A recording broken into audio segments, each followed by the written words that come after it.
Saya semalam menerima kiriman SMS. Seorang ibu meninggal dunia. Biasa kalau kita mendengar berita ada orang meninggal dunia, karena kita semua akan menghadapi kematian.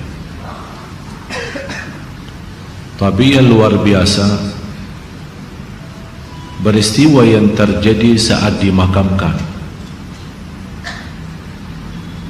Anaknya menceritakan saat dimakamkan di antara ke kuburan, begitu mendekati kuburan tempat ibunya, malah semua jamaah yang ada di saat itu sangat terasa harumannya kuburan itu. Harum sekali, keluar semacam wangi yang luar biasa, sampai orang pada pandangannya kepada yang lain. Barangkali di antara jamaah yang membawa wangi-wangian yang bagus, tapi ternyata tidak, mengalir dari bawah keluar, sampai ada yang malah melihat asap-asapnya. Asap ini bukan asapnya kebakaran, tapi asapnya itu karena wangian dari masuk dari kuburan itu.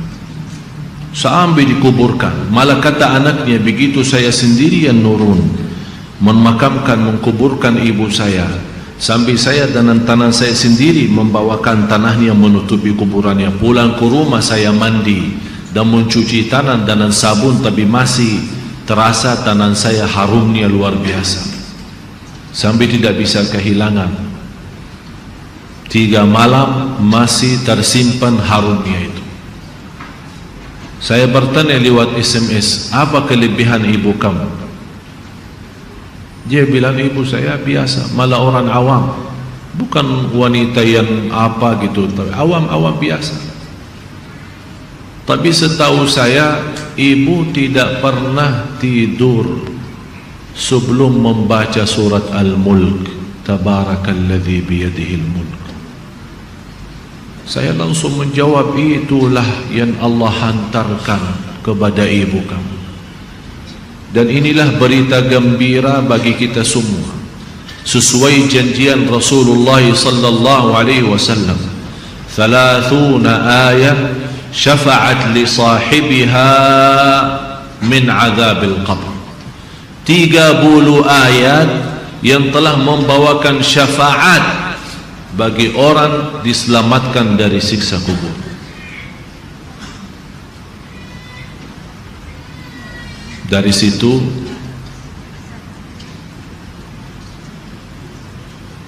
seperti kebiasaan, ambil wudu, saya witir duluan, kemudian tidur.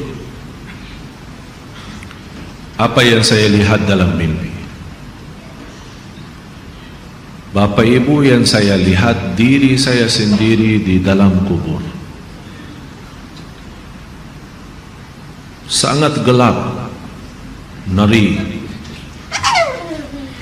malah terasa seramnya luar biasa, sampai tidak bisa saya bayangkan di saat itu.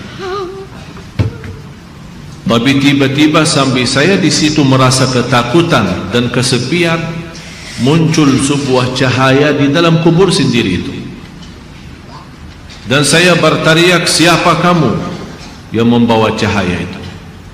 Dia langsung sendiri cahaya berkata, saya surat Al-Mulk, Tabarakalladzi biyadihil mulk.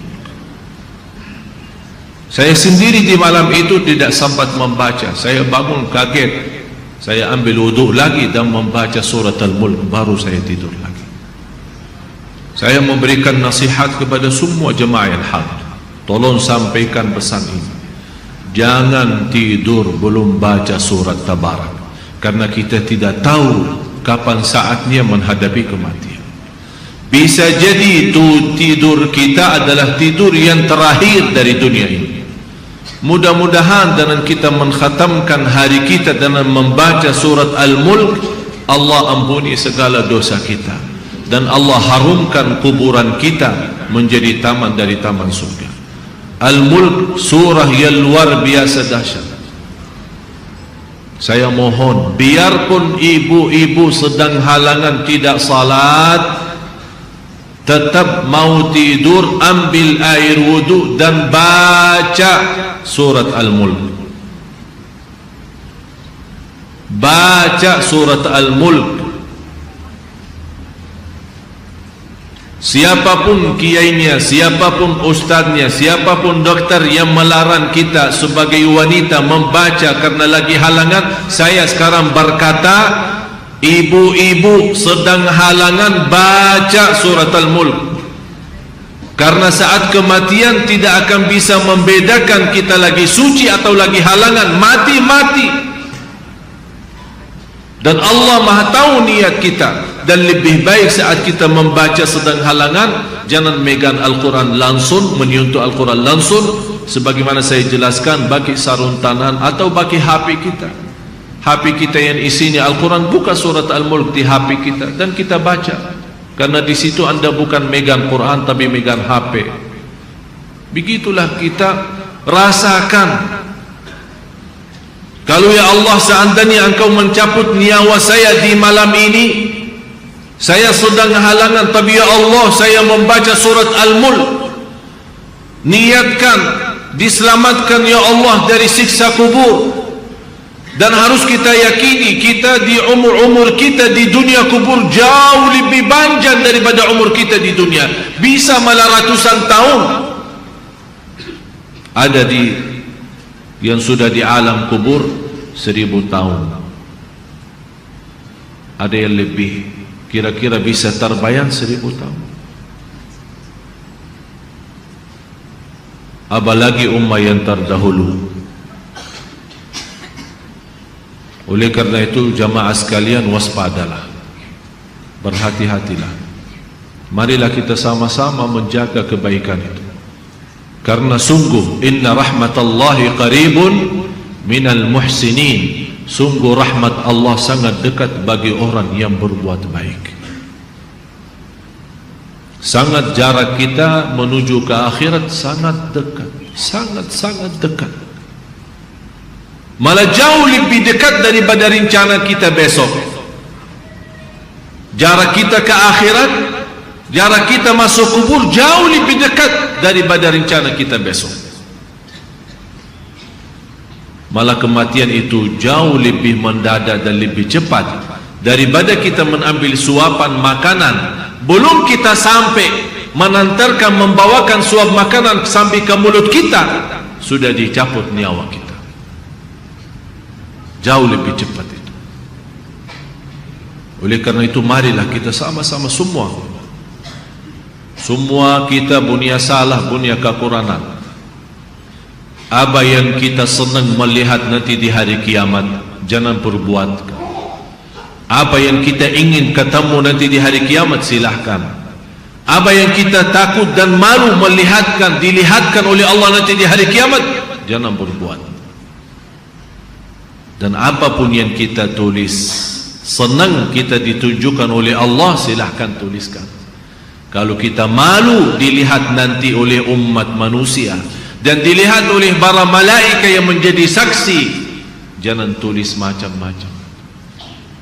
Apalagi sekarang terlalu gampang dosa tulisan itu, gampang sekali. Dan HP yang sekarang ada, malah sudah kita megang menjadi tasbih kita, mengganti tasbih. HP, BlackBerry, WhatsApp, SMS, lain-lain. Saya setiap hari hampir terima 100 SMS. Ada yang bertanya, ada yang macam-macam. Dan hanya saya yang balas, ya Allah doakan, jangan menjadi titik tulisannya SMS ini menjadi beban nanti di hari kiamat. Ya Allah ampunilah mereka semua. Itu yang saya doakan. Walaupun saya tidak balas berdoa, tapi Allah yang Maha tahu apa yang saya doakan untuk orang yang kirim SMS atau WhatsApp atau apa saja. Oleh karena itu jamaah sekalian, hati-hati. Bukan masalah sama saya, tapi masalah kita sama Allah. Selalu saya menyampaikan dan mengingatkan kembali, jangan lagi berkata saya tidak enak sama ustaz, saya tidak enak sama keluarga, saya tidak enak sama jamaah. Rubahkan kata itu, berkatalah saya tidak enak sama Allah, saya tidak enak sama Rasulullah sallallahu alaihi wasallam. Kalau memang kita ingin diselamatkan oleh Allah di akhirat, bagi saya dunia ini biar kita susah sepanjang hidup kita sampai mati susah, masih jauh lebih ringan susah dunia daripada nanti susah di akhirat. Harus menjadi tujuan kita akhirat, bukan dunia. Akan Allah datangkan dunia dan akhirat. Ya ayyuhalladzina amanu taqullaha wal tanzur nafsun ma qaddamat lighad wattaqullaha innallaha khabirun bima ta'malun. Orang beriman, bertakwalah kepada Allah dan lihat masing-masing apa yang kita bawa nanti untuk hari esok, hari kiamat. Bertakwalah kepada Allah. Dan jangan-jangan wala takunu kalladzina nasullah, jangan-jangan menjadi orang yang melupakan Allah, akan Allah lupakan kita. Kalau Allah lupa sama kita, na'udzubillah, berantakan, hancur, dunia akhirat hancur kalau Allah lupa sama kita. Maksudnya lupa Allah sama kita, artinya Allah tidak mau urus kita lagi, tidak mau bantu kita lagi, tidak menolong kita lagi, tidak mau perhatian kita lagi. Na'udzubillah. Kalau Allah tidak mau perhatikan kita, siapa lagi yang mau perhatikan kita? Kita semua tidak punya Allah yang maha adil selain Allah, tidak punya Tuhan yang maha kasih sayang selain Allah, tidak punya Tuhan yang maha menampun selain Allah. Biarpun dosa kita sepenuh bumi, tapi kita datang kepada Allah dengan ikhlas dan yakin diampuni dosa kita, dan kita berbuat kebaikan semampu kita, akan Allah ampuni dosa kita semua, biarpun dosa itu sepenuh bumi. Begitulah indahnya kasih sayangnya Allah. Mudah-mudahan semua yang hadir Allah bukakan hatinya, diberikan petunjuk kepada jalan yang benar, disucikan lahir batin, dikuatkan lahir batin agar senantiasa setiap hari meningkat iman, meningkatkan takwa, menjadi orang yang berilmu dan beramal saleh, agar senantiasa setiap saat, setiap waktu kita mendapatkan karunia rahmat Allah, karena sungguh rahmat Allah sangat dekat bagi orang-orang yang berbuat baik. Al-Fatihah.